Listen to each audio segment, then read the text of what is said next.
Emotion জিনিসটা ভালো নাকি খারাপ এই বিষয়ে আমি আজও কোনো সিদ্ধান্তে আসতে পারিনি। এর বড় একটা কারণ মতিউর রহমান, আমাদের বীরশ্রেষ্ঠ মতিউর রহমান। পাকিস্তান থেকে বিমান হাইজ্যাক করে নিয়ে এসে সেই বিমান দিয়ে পাকিস্তানের বিরুদ্ধে যুদ্ধ করা, এটা পৃথিবীর কোনো লজিকেই পসিবল না। এটা আবেগী সিদ্ধান্ত, খানিকটা পাগলাটেও, কিন্তু এই আবেগী পাগলরাই কিন্তু আমাদের স্বাধীনতা এনে দিয়েছে। লজিক্যাল বা সাবধানী লোকজন স্বাধীনতা আনেনি। ৭১কে আমি নতুন করে ফিল করেছি ২৪-এ। ৭১-এ মানুষ বুকে মাইন বেঁধে ঝাঁপ দিয়েছিল, এই কথা বললে ইতিহাসবিদ আর পরিসংখ্যানবিদরা রাগ করেন, বলেন আমরা নাকি গল্প লিখি। অথচ ২৪-এ যে ছেলেটা প্লাস্টিকের গামলা মাথায় হেলমেট বানিয়ে হাসিনার পুলিশের গুলির সামনে দাঁড়ালো, আজ থেকে ৫০ বছর পর লজিক্যাল মানুষেরা বলবে ধুর এসব গল্প। কোনো পরিসংখ্যানে লেখা থাকবে না একটা টিন বুকের সামনে নিয়ে কত ছেলে হাসিনার পুলিশের চাইনিজ রাইফেলের সামনে দাঁড়িয়েছিল।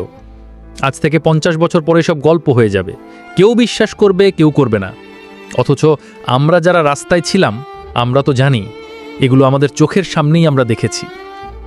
অমনি একটা গল্পের নায়ক মতিউর রহমান। দেশ স্বাধীন করতেই হবে, অথচ কোনো বিমান নাই। ছেলেটা ভাবলো ওকে হাইজ্যাক করলেই তো হয়ে যায়, সহজ কাজ। একবারও ভাবলো না যে এই কাজটা করতে যাওয়া মানে নিজেকে জাস্ট মেরে ফেলা।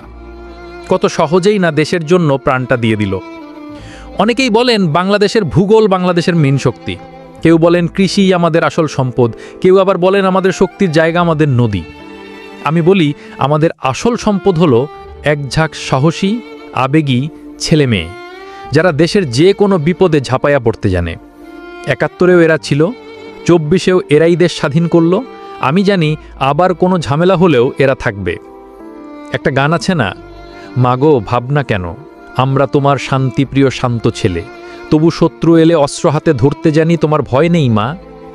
এই গানের চেয়ে সত্যি আর সুন্দর গান আমি আমার জীবনে খুব কমই শুনেছি।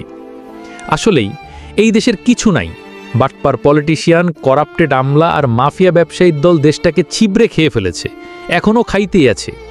তবু আল্লাহ তাআলা এই দেশটাকে ধ্বংস করে দেয়নি। কেন জানেন? কারণ এত এত চোর বাটপারের মধ্যেও মতিউর রহমানের মতো কিছু পাগল পোলাপান এখনও এই দেশে আছে, যারা উঠতে উঠতে প্রয়োজনে ৭ আসমান পর্যন্ত চলে যাবে, তবুও বুকের মধ্যে থাকা দেশটাকে এরা ছাড়বে না। আজ ২০ অগাস্ট, ৩০ বছরের একটা বাচ্চা ছেলে আজকের এই দিনে সমস্ত লজিক পায়ে ঠেলে পাকিস্তানের একটা বিমান আনতে চেয়েছিল নিজের দেশকে মুক্ত করার জন্য। বিমান আনতে না পারলেও ছেলেটা আমাদের জন্য এনেছিল এক আকাশ সাহস। এরপর এই ভালোবাসা বুকে নিয়ে সে পাখি হয়ে উড়ে গিয়েছিল আকাশে। কে জানে, হয়তো ছেলেটা আজও পাখি হয়ে উড়ে বেড়াচ্ছে এই মহাবিশ্বের কোনো না কোনো আকাশে। বীরশ্রেষ্ঠ মতিউর রহমানের প্রতি শ্রদ্ধা এবং ভালোবাসা।